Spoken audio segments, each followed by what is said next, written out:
Quelle est la probabilité que la personne appelée ait choisi la moto, sachant que c'est un adulte? D'accord? Ait Hmm. choisi la moto, sachant que c'est un adulte. Donc la probabilité, tu l'as correctement écrit. Hein, c'est P de M, sachant A. D'accord?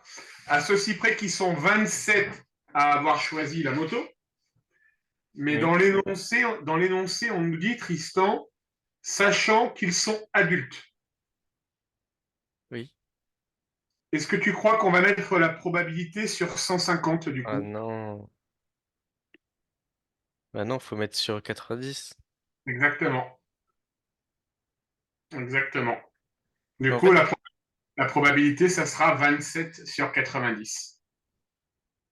j'ai trop l'habitude de les exercices comme ça, c'est tout le temps avec enfin les énoncés, c'est tout le temps avec des 0, virgule quelque chose. J'ai pas l'habitude avec des fractions, du coup c'est D'accord. différent. C'est un peu le piège de l'exercice. D'accord? Donc, on est à 27 sur 90 pour cette probabilité-là. OK. Alors ensuite, on y va. Probabilité numéro C. Quelle est la probabilité que la personne appelée soit un adulte ayant choisi le théâtre? Donc, on va effectivement faire P de A inter T. D'accord? On sait que P de A inter T, exercice 2, on sait que P de A inter T, donc moi je dirais, faut que je me remette sur l'énoncé, donc soit un adulte ayant choisi le théâtre. Hmm. Alors si on reprend le tableau, ils sont donc combien d'adultes à avoir choisi le théâtre? Ouais, mais du coup, ouais, si j'ai pas compris la B, en fait, tout le reste est faux. Ouais, tout à fait. Donc en fait, ils sont 45 sur 150. Ouais. D'accord? 45 sur 150. Donc ça marche. Ensuite, Les probabilité. enfants? Non, les adultes. Ouais, les adultes, ils sont 45. Hein. Attends, je vérifie mon tableau, mais oui, 45 adultes ayant choisi le théâtre. Ah, oui. D'accord.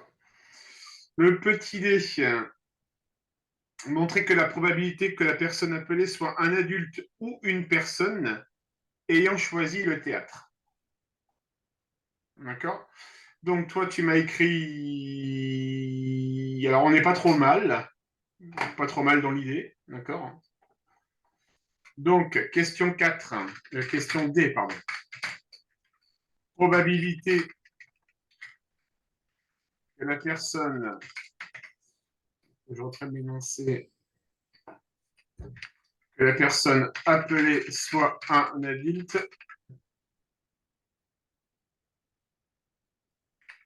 ou une personne ayant choisi le théâtre.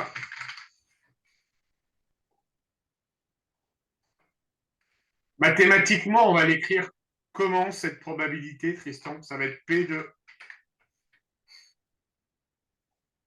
quoi? P de A, Euh, union, Union? union. Donc P de A, union T. Donc ça veut dire une personne soit un adulte et qu'elle fasse du théâtre. D'accord? Et ça, c'est égal à P de A plus P de T. Et il est important de ne pas oublier ce que moi j'appelle le double comptage. Donc c'est P de Moins P A. de A inter T. Exactement. Exactement. Inter T. D'accord? Donc P de A, c'est 90 sur 150. Oui. P de T, c'est 69 sur 150. Et P de A inter T, ils sont 45 sur 150.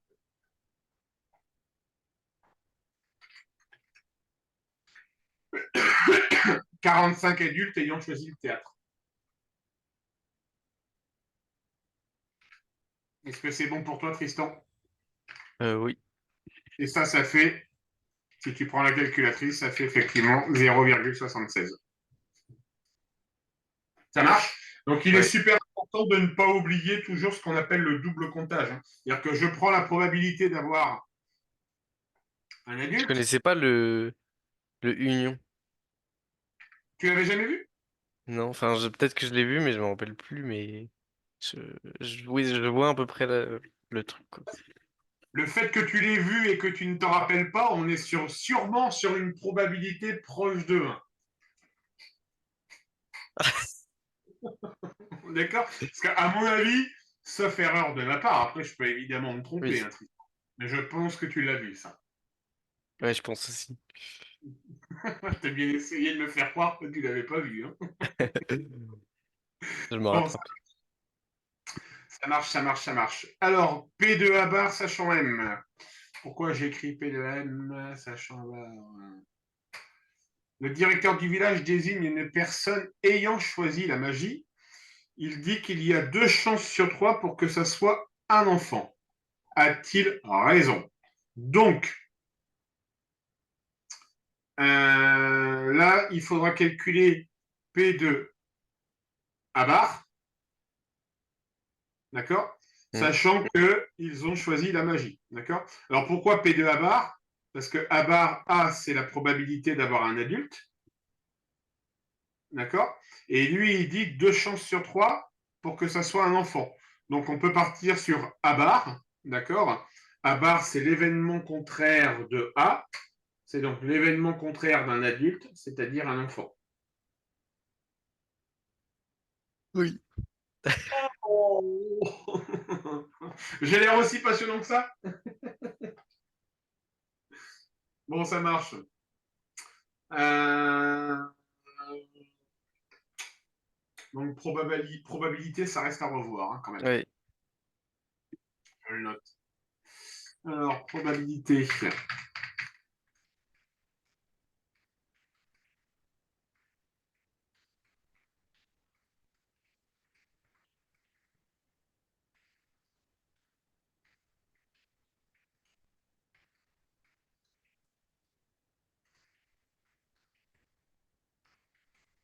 Ok, bien. On va continuer les probas, mais sur un tempo un peu plus facile.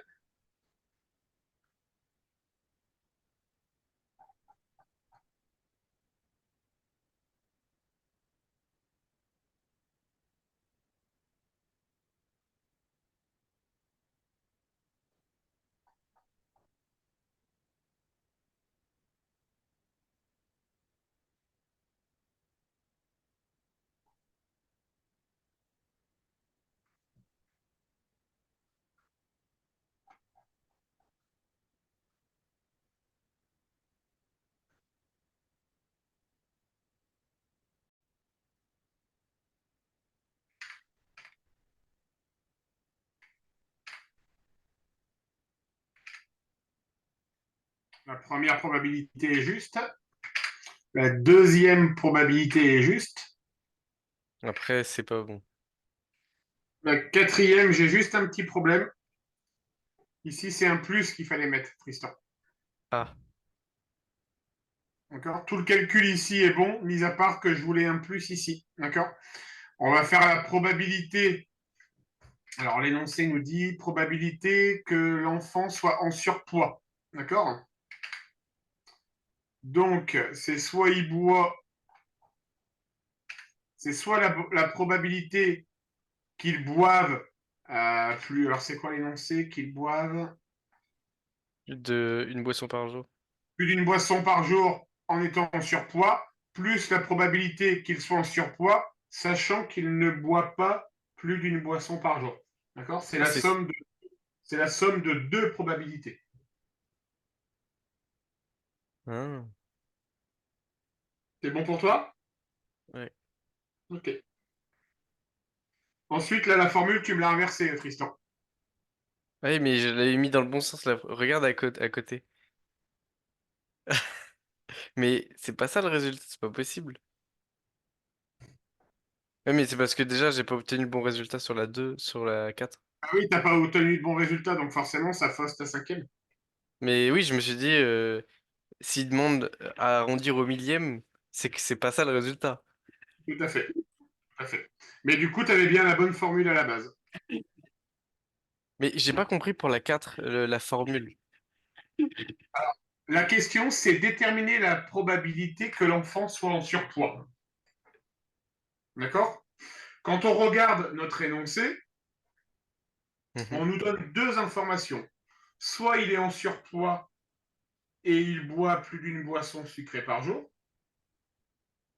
soit il est en surpoids et il ne boit pas plus d'une boisson sucrée par jour.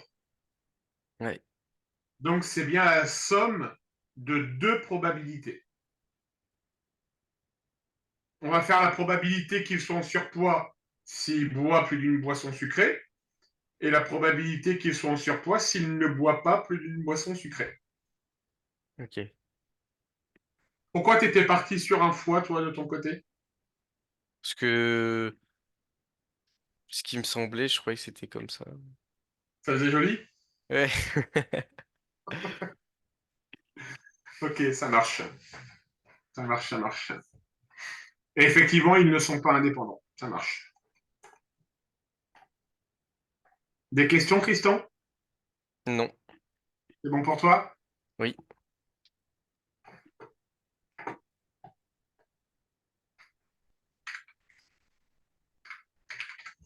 Ok, bien. On va changer de sujet pour la deuxième heure.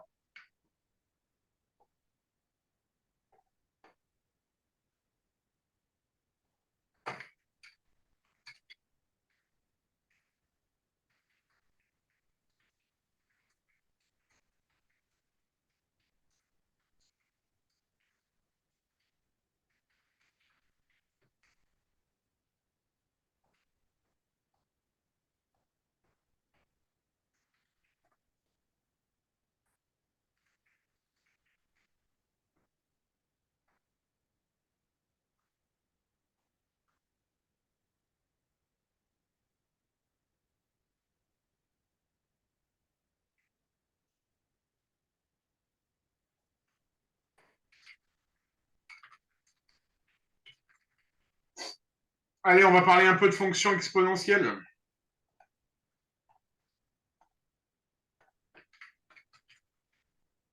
Qu'est-ce que tu peux me dire, Tristan, de beau sur la fonction pardon, exponentielle? Euh, bah, elle est exponentielle. Ouais. Elle est... Ah, elle... Enfin, pas elle tend vers zéro, mais elle Alors, part de zéro, elle va tendre vers zéro à un moment donné. Mais de quel côté? En moins l'infini ou en moins plus l'infini? l'infini, En moins l'infini, elle tend vers zéro. En plus l'infini, elle tend vers quel côté? plus l'infini. Ouais. Elle est définie sur quel domaine sur quelle valeur de x? R plus, Alors, ça, c'est la c'est fonction autre logarithme. chose. Ça, c'est la fonction logarithme.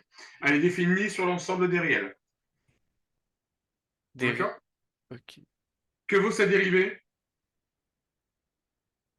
1. Non. Exponentielle de x, si tu le dérives, ça reste exponentielle de x.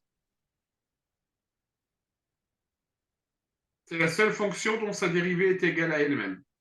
Ah, Ça marche? oui. Allez, des petits calculs d'exponentielle pour se mettre en jambe. Mais c'est à peu près la même chose que les logarithmes, non? C'est ce qu'on Dans appelle les la calculs. fonction. C'est ce qu'on appelle la fonction opposée, ouais, tout à fait. Ah, ok. Allez, vas-y.